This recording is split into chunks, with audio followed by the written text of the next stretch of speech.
વિભાજન તો થવાનું હતું, પરંતુ જે થયું છે એનાથી ઘણા બધા તાલુકાના અગ્રણીઓ એમાં 3 તાલુકા જેટલા લોકો નારાજ છે.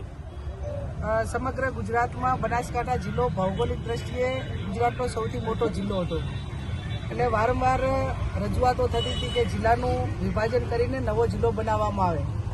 એમાં દિયોદરની માગણી હતી, રાધનપુરની હતી, થરાદની હતી, અલગ અલગ રીતે માગણી હતી. પણ આજે જ્યારે એક બનાસકાંઠાના સાંસદ સભ્ય તરીકે અહીંના વેપારી એસોસિએશન હોય અને નવો જિલ્લો જે ઓગળની માગણી હતી એમની એ ઓગળ જિલ્લા સમિતિ એ સાથે મળીને મને જે એમને આવેદનપત્ર આપ્યું છે, હું આ આવેદનપત્ર એ સરકાર સુધી પહોંચાડીશ.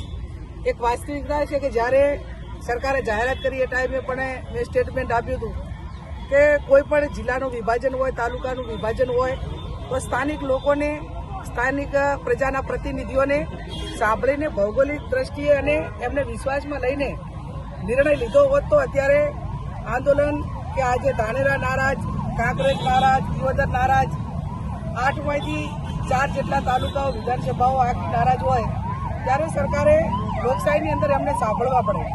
અને સાંભળ્યા વગર પણ ઘણી રીતે એમને જે અહીંના લોકો એમની પાસે કદાચ રજૂઆત કરવા ગયા હોય તો પણ પૂરતા સાંભળ્યા નથી. એટલે એમની જે પણ રજૂઆત છે, ભૌગોલિક દ્રષ્ટિની વાત હોય, ભૂતકાળમાં જ્યારે 2000માં જિલ્લા તાલુકાઓનું વિભાજન કરવામાં આવ્યું એ ટાઈમે ગુજરાતના મુખ્યમંત્રી શંકરસિંહજી વાઘેલા હતા. કોંગ્રેસનો એનો ટેકો હતો. દિયોદરમાંથી ભાભર તાલુકો અલગ બનાવવાનો હતો. એ ટાઈમે હું તાલુકા પંચાયતની પ્રમુખ હતી અને તાલુકા પંચાયતના પ્રમુખમાંથી મારે ભાભર તાલુકો અલગ બનતા એ પદેથી મારે રાજીનામું આપવું પડ્યું હતું, અથવા તો ગેરલાયક સભ્યોની વેચણના કારણે હું પ્રમુખમાં નથી રહી શકી.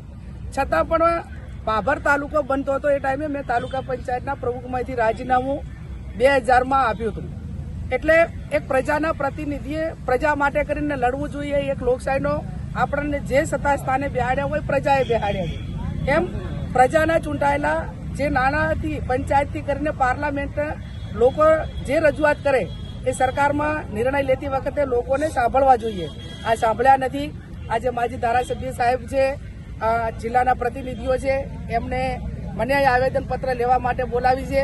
આ જે આવેદનપત્રની અંદર એમની જે માગણી છે એ માગણી હું મારા લેટર પેડમાં લખી અને સરકાર સુધી પહોંચાડી અને એમની જે વાત છે, એમની જે રજૂઆત છે એ સાંભળી અને પુનર્વિચારણા કરીને એમને કઈ રીતે સંતોષ મળે એવા પ્રયત્નો સરકાર કરે એ બાબતનો લેટર હું લખી અને સરકાર સુધી આ બાબતની જાણ કરીશ.